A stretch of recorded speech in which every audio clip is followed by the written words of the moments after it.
Hello everyone, welcome back to the channel. Today we're starting the last major project on the car before we can put it back on the road, and that is relocating the battery to the trunk. It's not an absolute necessity, but I wanted to move the battery to the trunk to take some weight off the heaviest corner of the car, which is the left front, and move it to the right rear to give it a little more balance and take about 40 pounds off the front left, which was the corner that was rubbing on the tire. I don't think that's going to fix the problem, but at least take some weight off of it, help it a little bit. But either way, so I bought one of the Optima trays. This doesn't need to be sealed and vented into the outside of the car. It just sits like this. And since this is a Firebird, it doesn't need to have a firewall between the trunk and the cabin, so this will work perfect. Wiring it, there are two ways, easy way and the hard way, and the hard way in my mind has two ways also, the easy and the hard. Method one, the easy way, is basically mount it and extend the cables from the front to the back just like the factory, basically duplicating the factory except the batteries in the trunk, and call it. I'm not doing that method. I'm doing the hard way, which is wiring it to meet NHRA safety standards, and that also has two parts, the easy and the hard, and I'm doing the hard way of the NHRA legal setup. With the NHRA, the box has to be securely mounted. If I remember right, it has to go around the frame rail, the ties, or at the minimum, the bolts have to be 3/8 inch. So I'm gonna use 3/8 inch grade 8. I'm gonna try to mount it over the frame rail and see if I can use the frame rail as the support for the battery. It's probably not that stringent, but I'm gonna go that way. And then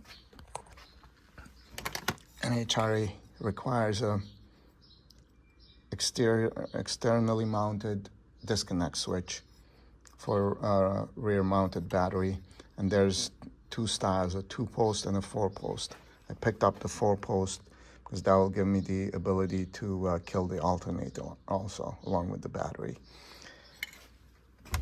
And the easy way, you can basically, from the battery to the disconnect, from the disconnect to the starter, and from the starter you can jumper to the main distribution block and pick up the car that way.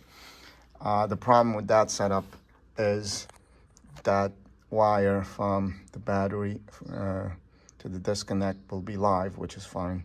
But from the disconnect to the front of the car, it's going to be live all the time.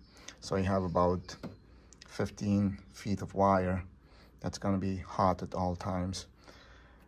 The better way, in my opinion, is to use a Ford remote solenoid, starter solenoid, and you mount it somewhere close to the disconnect switch.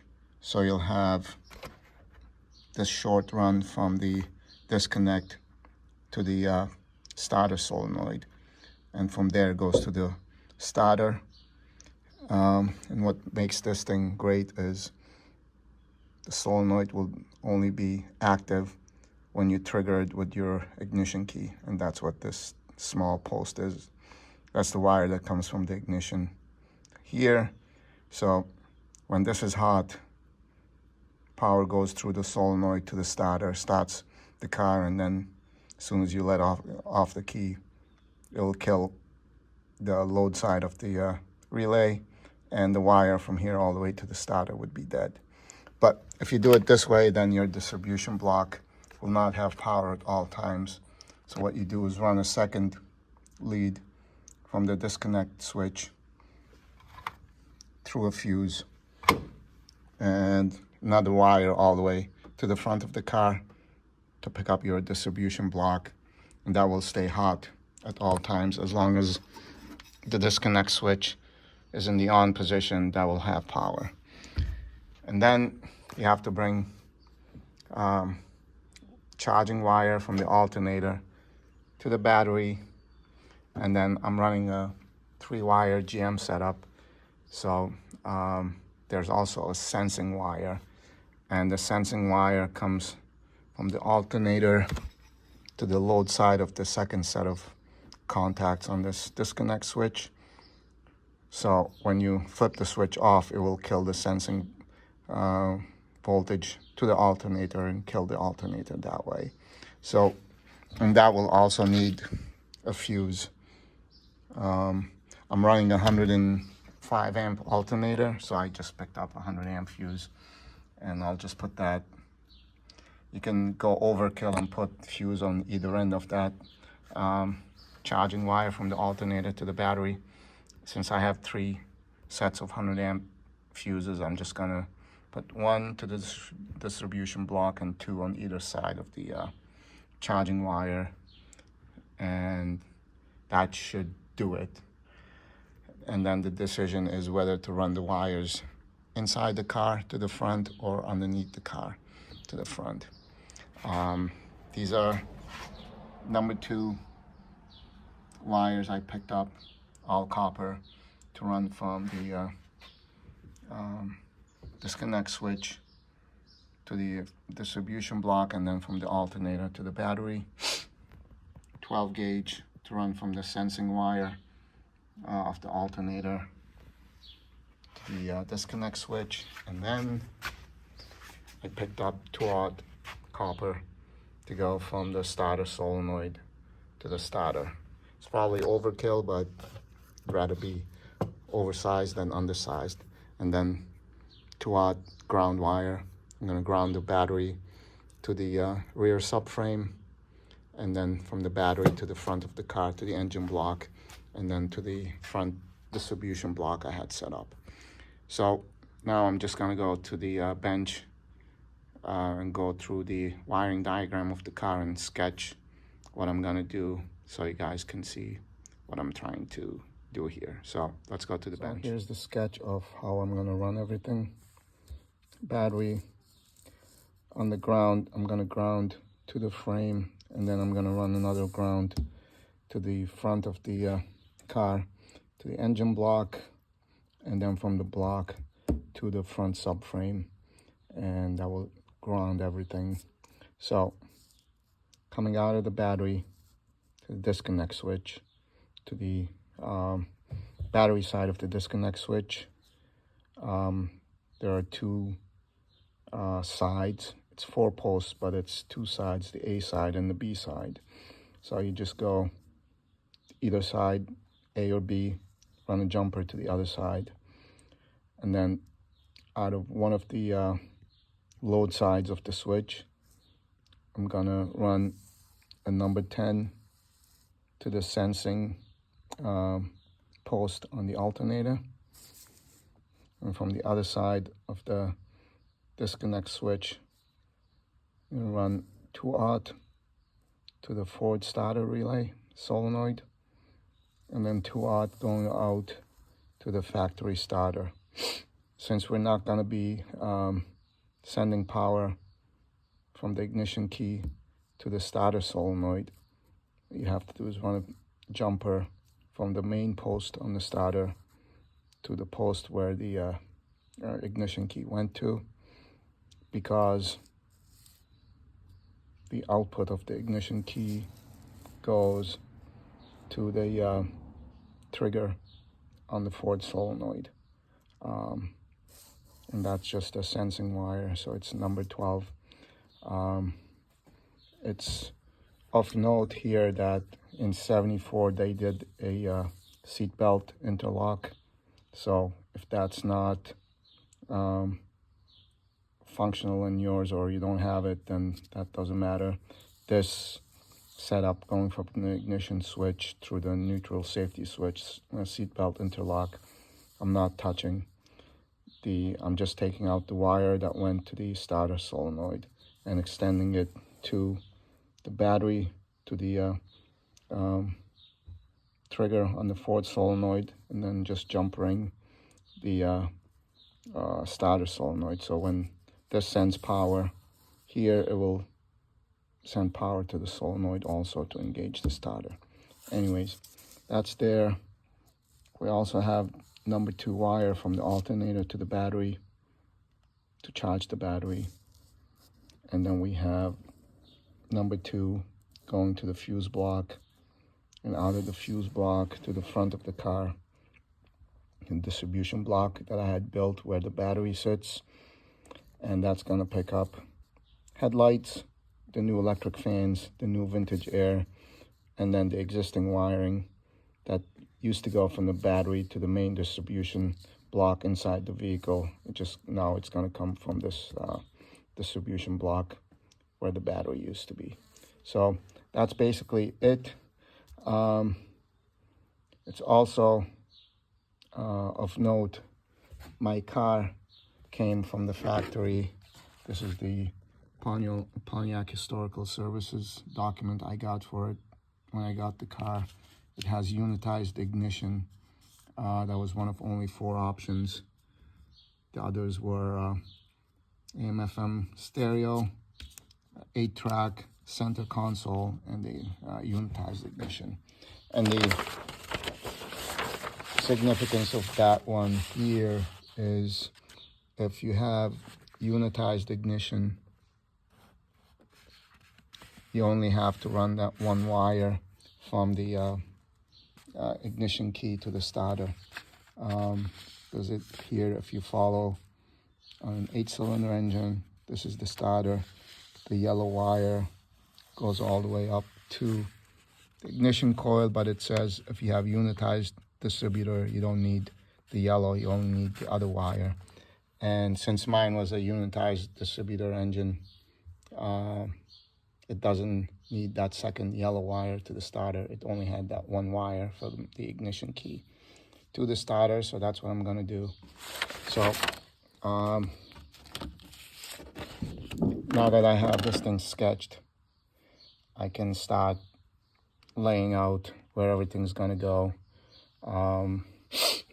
and see how it goes. Here's the 4-post disconnect switch, and you can see in the back they're labeled the A side and the B side. They're separate. That's why you got to run a jumper from the A to B on the battery side, or you run 2 separate wires from the battery to both sides. But just wanted to show you what I meant. So based on the drawing I laid out, I started to lay out the equipment in the trunk, and this is where I am so far. Here's the battery mount, and it goes through the trunk floor. On either side of the frame rail, I got a pair of 1/8 by 2-inch wide plates underneath it to sandwich the trunk floor with the bolts. They're class 10.9, 10mm by 1.5 pitch bolts. I'll go underneath the trunk to show you, but the rest of it is here.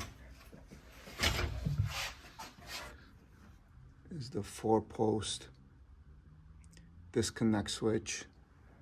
There's a 2-post Ford starter solenoid, and down here I have a pair of 100-amp fused blocks there. For one of them is for the main fuse panel in the car, and the other one goes to the alternator. So those are the 2. That's the Ford solenoid. That's the 4-post. And this is what I did.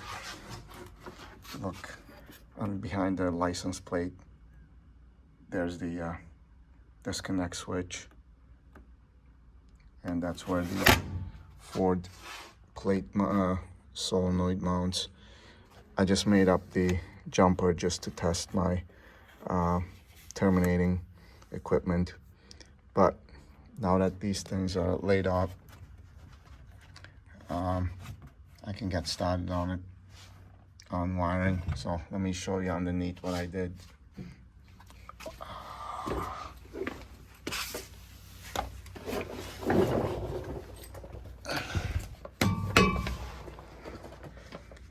as you can see, that plate there on that side of the frame. And there's the plate. I can barely see it, but that's the other side of the frame holding the battery tray in place. So it should be plenty strong to hold the battery and should be good to go. So now we'll get started with the wiring and see how it goes. So I'm gonna start the wiring from the front and work my way back and see how that's gonna work. So I'm gonna start with the alternator. That's the stud for the charging wire, and then over here would be the plug if you want to run a 3-wire setup. My factory plug was almost gone, so I bought a replacement one. The wire colors are not the same, but doesn't really matter. So the red one is what's called the sensing wire, and that's going to go all the way back to the disconnect switch in the trunk. And the white one is going to tie to the brown factory wire that goes into the inside of the vehicle, and it's in the wiring harness. Let's go here.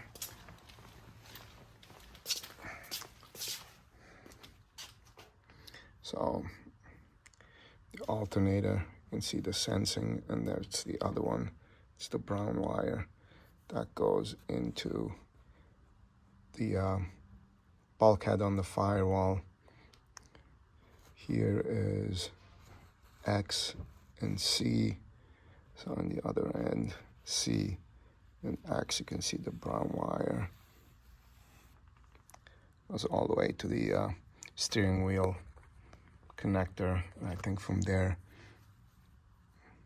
it goes somewhere into, I think it goes to the dash, but whatever. Just gonna tie to that one and make that work. Run the charging wire from the alternator back, and then do the starter back, and then do the fuse panel back. So all in all, it's gonna be the 2-aught starter wire and the 2-aught ground, number 2 charging wire, number 2 to the fuse panel, and then the sensing wire for the alternator, and the ignition wire from the ignition key all the way back to the Ford solenoid. So overall, I'm gonna have 6 wires going from the front to the back. Well, after thinking about it for a while, I decided to run the wires from the trunk inside the cabin and through the firewall out into the engine compartment. As I was poking through underneath the insulation on the driver's side, I found that hole was plugged in with a factory grommet for some option. I don't know what it's for, whether it's the column shifter or something. Whatever it was, I'm gonna run the 2-aught cable to the starter through it, and just above it here in this area, it's pretty flat and there's nothing on the other side, so I'm going to drill a couple more holes and bring the alternator to battery feed, and then the fuse panel from the back to the front through it. So both of those are number 2 copper. So I'm going to start with this one, run the 2-aught through and keep going. So let's continue on. Is that number 10 jumper that'll go between the main stud of the starter solenoid and the stud where the ignition source goes to. So I'm just gonna put that in. It's so tight I can't film it while I'm doing it, but that's basically goes like this between the main stud and the ignition stud. So put that on. After sleeping on it overnight, I looked at this setup and I just don't like it. The whole thing, even though it's a rubber grommet, I think over time if that shakes, it's gonna wear off and it's gonna eat at the insulation of the wire and short out and have issues. So for now, what I want to do is use one of those Firewall bulkhead connectors for the power for the starter, that number 2 and the other number 2. I probably won't need it for the ground, but either way, these things are giants. I might cut off the ends here just to give me some space. It is held on the other side by this lock nut, so probably do this one, cut off the ends and do the starter wire, and then do that one and drill another one next to it and put the run to the alternator, and then find a spot to sneak the ground through and do that one. Should be done. And then the last thing I have to do is get these 2 wires, which are, the red is the sensing wire and the purple is the ignition, back to the back of the car. I'll just grommet those because those are not that bad. So start by cutting the number 2 and drilling the hole larger. It needs 1.25 inches. There's 1.25 inches diameter. Drill that, put it in, see how it looks, and terminate the wires and keep on going. So fun continues. So this is the Firewall bulkhead connectors that I wanted to run. So there's 4 of them, and then that 5th one, the feed through, is for the voltage sensing and the ignition trigger to the relay. So those didn't need those heavy bulkhead fittings, just regular pass-through. So I have 4 bulkhead fittings. The bottom 2 are gonna be, the one to the left that I've already put on is the starter wire. The one to the right is gonna be the ground.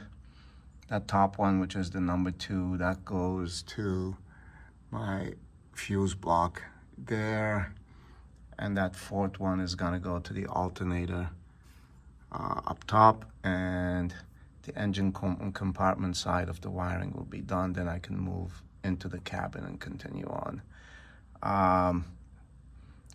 It's messy there because I put seam sealer around all the bulkhead fittings to make sure water doesn't get in, and also because of the space constraints and everything that's here on the left side of the firewall, I had to make sure the wires don't interfere with anything. I spent a lot of time trying to get those wires out of the way, and that in the back you can barely see is the transmission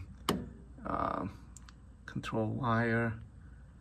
I found a stud sticking out of the firewall, so I put a rubber clamp there to hold it in place so it won't interfere with anything.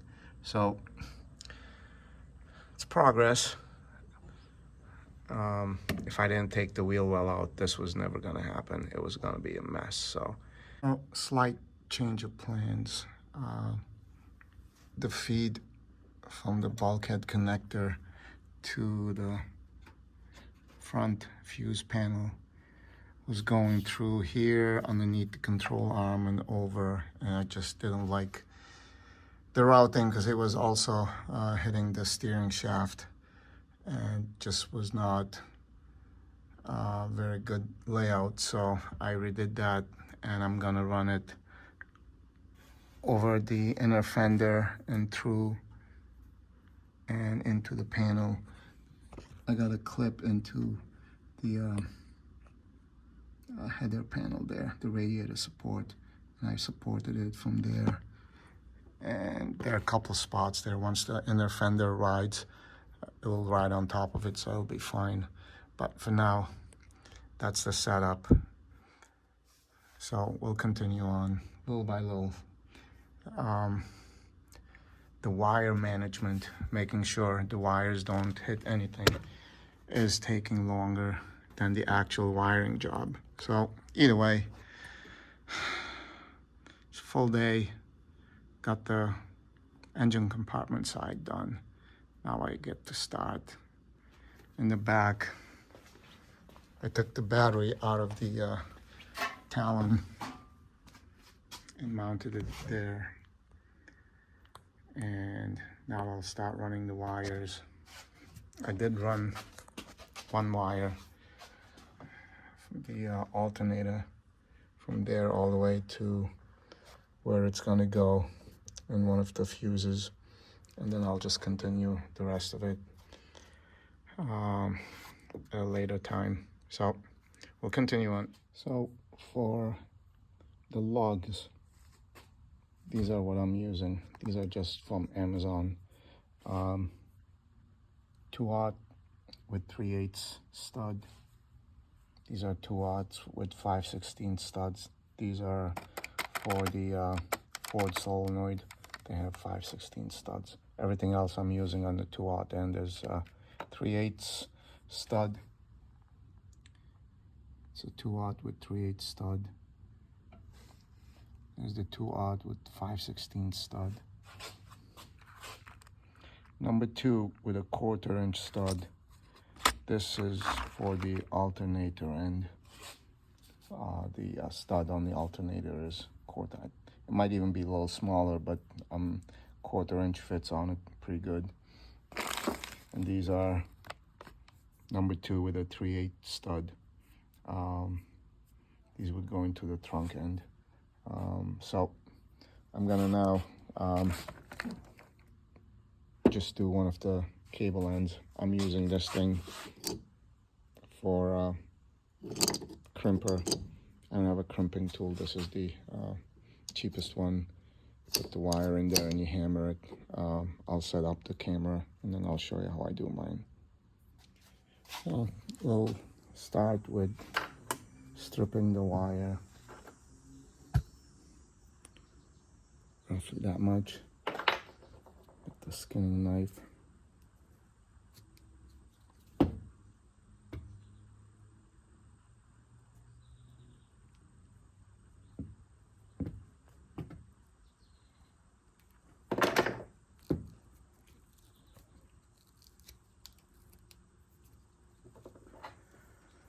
And see if it fits. Make sure all the strands.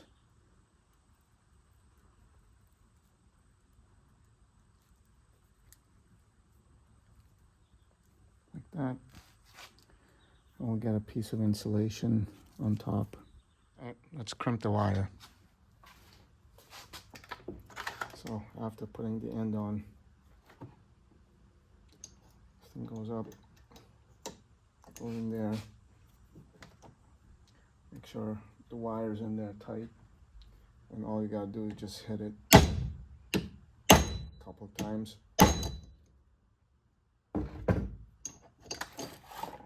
Make it look like this. And then if you want to do some more, put it at the end. It's not gonna make a difference, but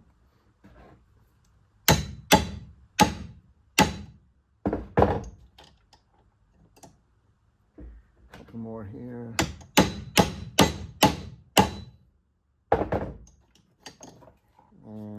It's not as pretty as a crimping tool, but thing is not going anywhere. After that, put the insulation on, the heater, the torch, whatever you got.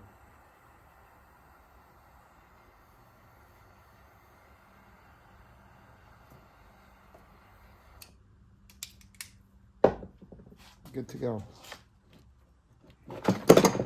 I'll do the other side, and this is going to be the ground from the firewall bulkhead connector to the engine, and from the other side of the bulkhead connector it's going to go to the battery. So we make up the other end and then we'll go put it in the car.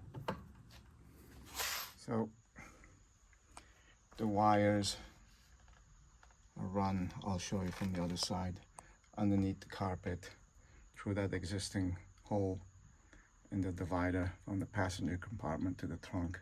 Before I put the seat back in, the cardboard divider was completely junk, so I got some more of those heat and sound insulator. I'm gonna put it against the divider over there, and then put the seat back in, front seat, and then we'll go.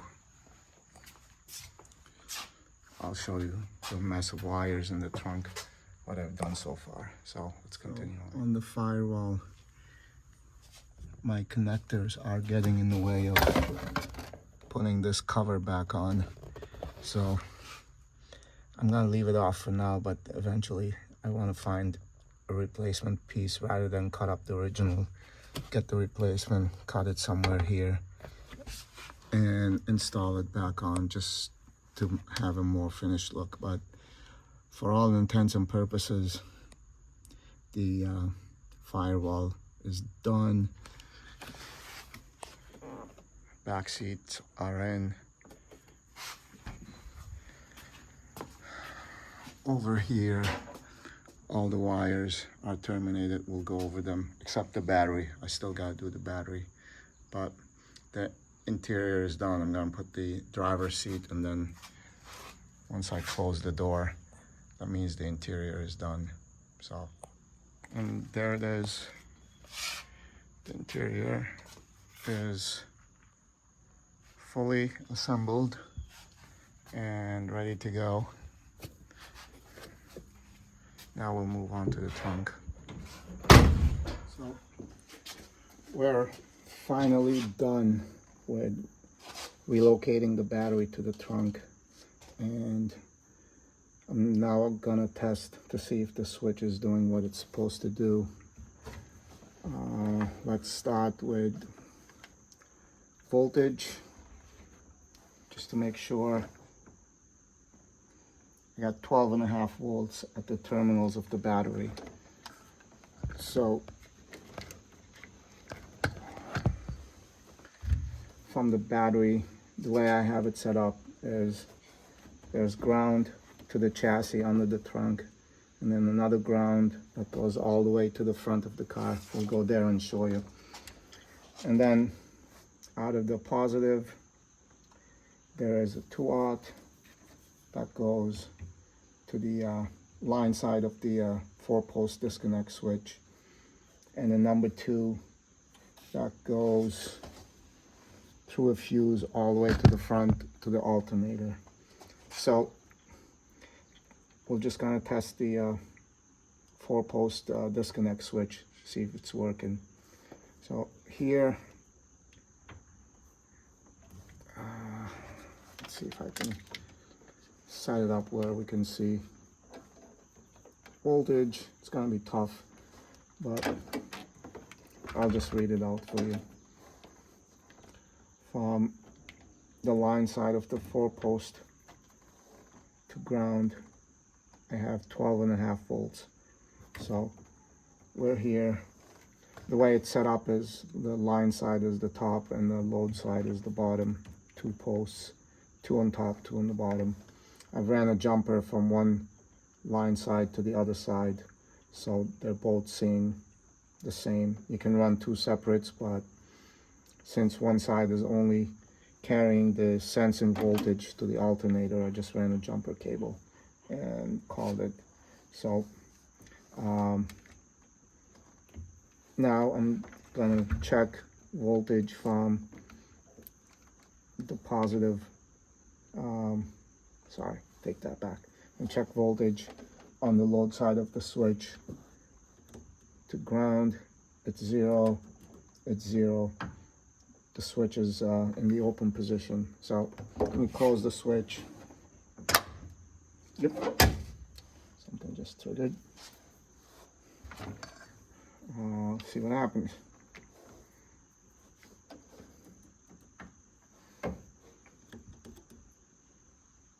12 and a half there, 12 and a half on the other side. Shut it off.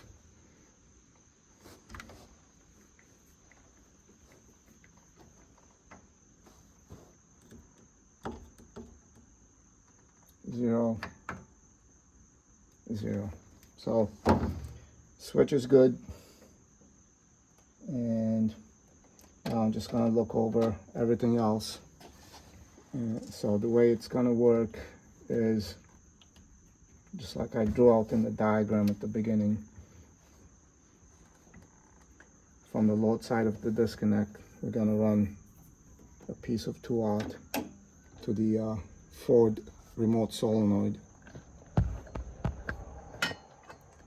and when it sends the ignition signal, it's going to close the solenoid and send the signal all the way to the front to the starter to start the car, and then as soon as you release the key, it'll stop the signal, and then the solenoid will open and that piece will be dead.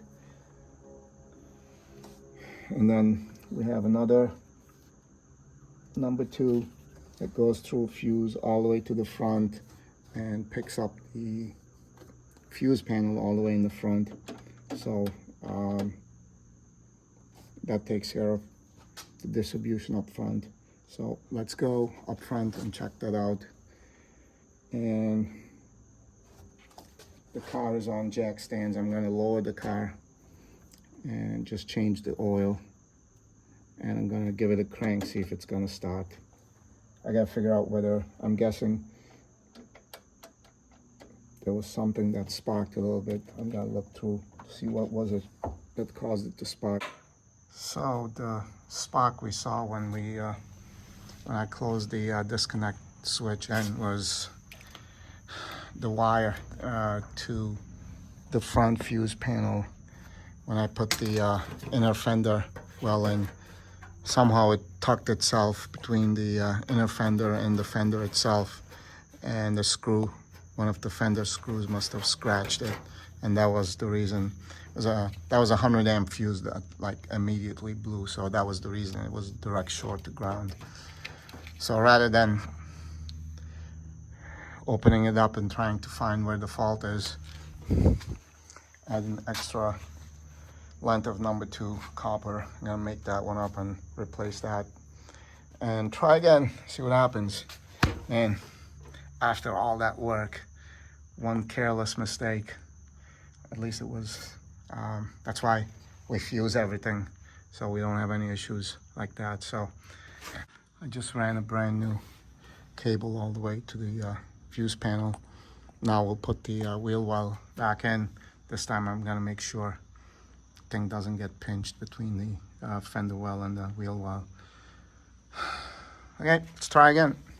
Hopefully this time will be it, and then we can start the car and see what happens. Everything's back together. The wheel well is in. I made sure the wires going over the wheel well are free. So let's go back and do a continuity test to see if this thing is fixed. So let's see if I can do it by one hand.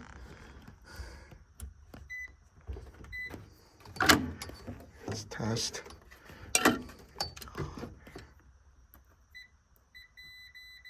Okay, so let's hook up. This is the wire that went all the way to the fuse panel up front and burned the fuse. So hooked up there. And let's go to ground. Make sure there's nothing. And there's nothing.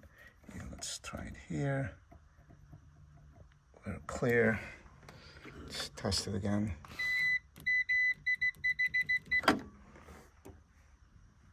Ground, we're good. So luckily when I bought these fuse packs, they came in a pack of 3s.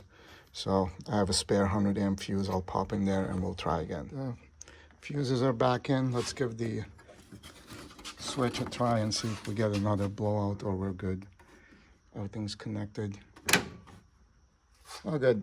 No sparks anywhere. So looks like we're good. Let me disconnect it again.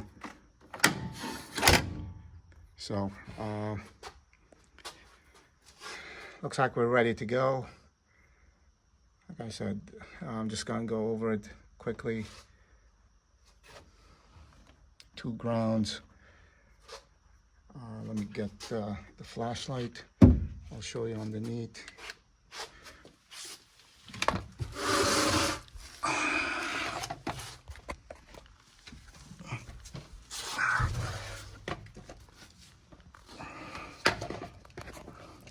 It comes in through the trunk floor and it's grounded there.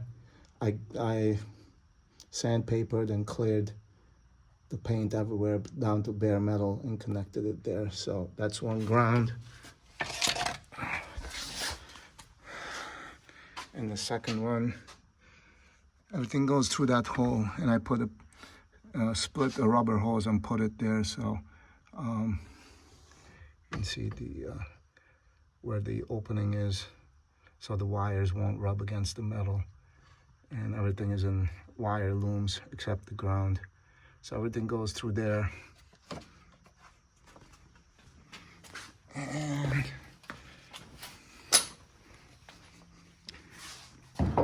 through the inside of the car. And down here, you can see that bolt over there. The ground comes up through the firewall and grounds to the cylinder head there. And from the cylinder head goes to the front subframe, and from the subframe there's another piece that comes up to my ground bus bar there. So everything is fully grounded with 2/0 copper.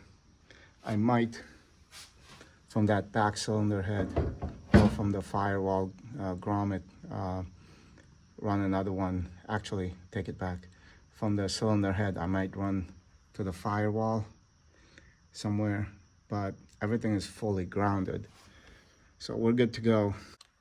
So here in the back, I'm gonna try to hold it and see if I can do it this way. From the battery, this is the main 2/0 that powers the disconnect switch, and then there's a jumper to the other post, and this is the one that has that sensing wire that goes to the alternator all the way to the front. And then down below is the 2/0 that goes to the Ford solenoid. And then this goes all the way 2/0 to the starter. There's another one here, a number 2, that comes in from the bottom here, that goes to the fuse. And from the fuse it goes to the front fuse panel on the radiator support. And then there's a number 2 that goes again through another fuse here, and that one goes straight to the battery post. That's what charges the battery from the alternator directly to the battery. And that's the setup basically. Let's see. So right now, if I have the switch in the off position, so if I test, we're gonna see open. Yeah, it's not gonna work. Right now it's open. There's no connection between top and bottom. So let's try again. On. Now there should be continuity between top and bottom. Yep, so that's how the switch works. And it's the same on this side. See if I can get the...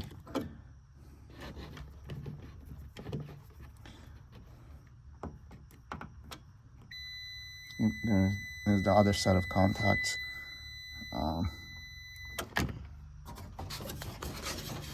Switch on, switch off.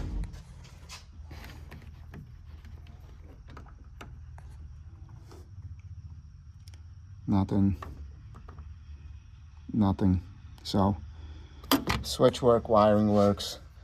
Car is on jack on blocks. I'm gonna lower it now and see if it'll start. It hasn't started in 2 years, so I just changed the oil to make sure. So let's take it down and see if it'll start, and then if and when it starts and runs for a little bit, we'll have to test the electric fans. The AC is not charged yet, so we can't turn the AC on to see if the fans will kick in. That has to wait until we charge the AC. I have to take it to a shop. I don't have the equipment. Once it starts running, then we can come here and throw the disconnect switch and see if the car will die. It's supposed to die. Otherwise, this whole thing is useless and it won't pass tech if I ever decide to race. So let's jack down the car and see if it'll start. Well, the engine did not start. It showed all the symptoms of that seat belt interlock not letting the car start, even though I had the seat belts in on both sides. So I'm wondering, when I took the front wheel well off, it crapped out. If you hit the button, it won't do anything. Either that or the remote solenoid in the trunk. It's too late tonight. I'll troubleshoot it tomorrow and see if we can find the problem, and then hopefully fix it and get it started, and then sort out the rest of the issues after it starts, like setting the fan, kick on, kick off, temperatures, and any other things that might pop up. But for now, that's it. We'll continue on. So here it is. Finally, I replaced the fuel pump and car starts and runs. Now we're gonna do the big test and see if the thing is gonna shut off when we throw the switch. Ready? Yep. Works. So this is a successful project. So now we're just gonna let it idle for some more and then go for a spin and see how everything works. So thanks guys for watching. This has been a good project, and I'll see you in the next one.